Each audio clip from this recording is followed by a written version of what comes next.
This is part page 201. News from outside.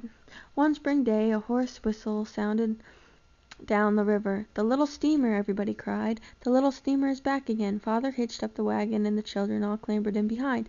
Mother came out with her hands full of letters from Boston. On top was the one addressed to Miss Annabel Gray. "If the sugar and coffee have come in, Johnny, be sure to lay in a supply." "Yes, Harriet, and don't forget the mail." "Oh no, we won't forget the mail," shouted everybody. Only a few letters and papers got through by sledge during the winter, and the first steamer in the spring was sure to be loaded with news from the outside world.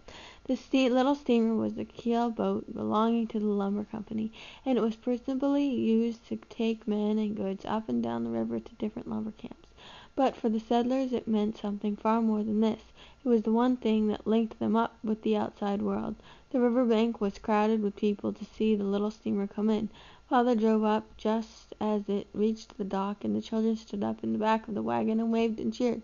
"What's the news, Skipper?" shouted someone on the bank. The captain tossed a coil of rope to the many eager hands on the shore, waiting to pull it in. "General Lee has surrendered," he shouted back. "Lee surrendered? No. Can it be possible? Lee surrendered? Then by golly, the war is ended. The abolitionists have won the war. Hurrah! Hurrah!" The people on the banks began tossing up their hats and shouting. The woodlawn children shouted too, "Hooray! Hooray! Hooray!" until their throats were hoarse.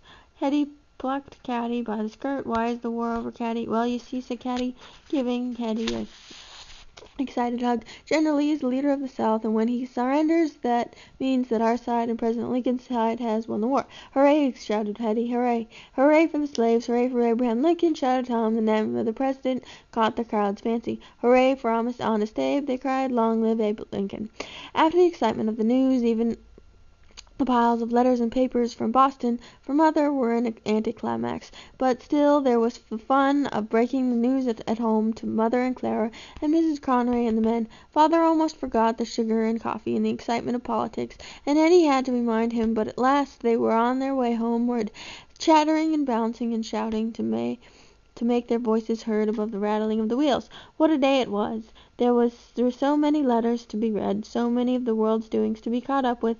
That night, as they sat about the fire, even nuts and candle lighters were forgotten. They sat with wide eyes and clasped hands while Mother read aloud from the back numbers of The Young Lady's Friend and The Mother's Assistant, and Clara turned the pages of Godey's Ladies' Books and sighed over the beautiful costumes. At bedtime they knelt together as they did when the circuit rider and Father gave thanks for the end of the war, and begged that Mr. Lincoln be made strong and wise to lead them back to peace and security. Spring came quickly in the next few days, and what a happy spring it was, with no shadow of war to spoil its glitter.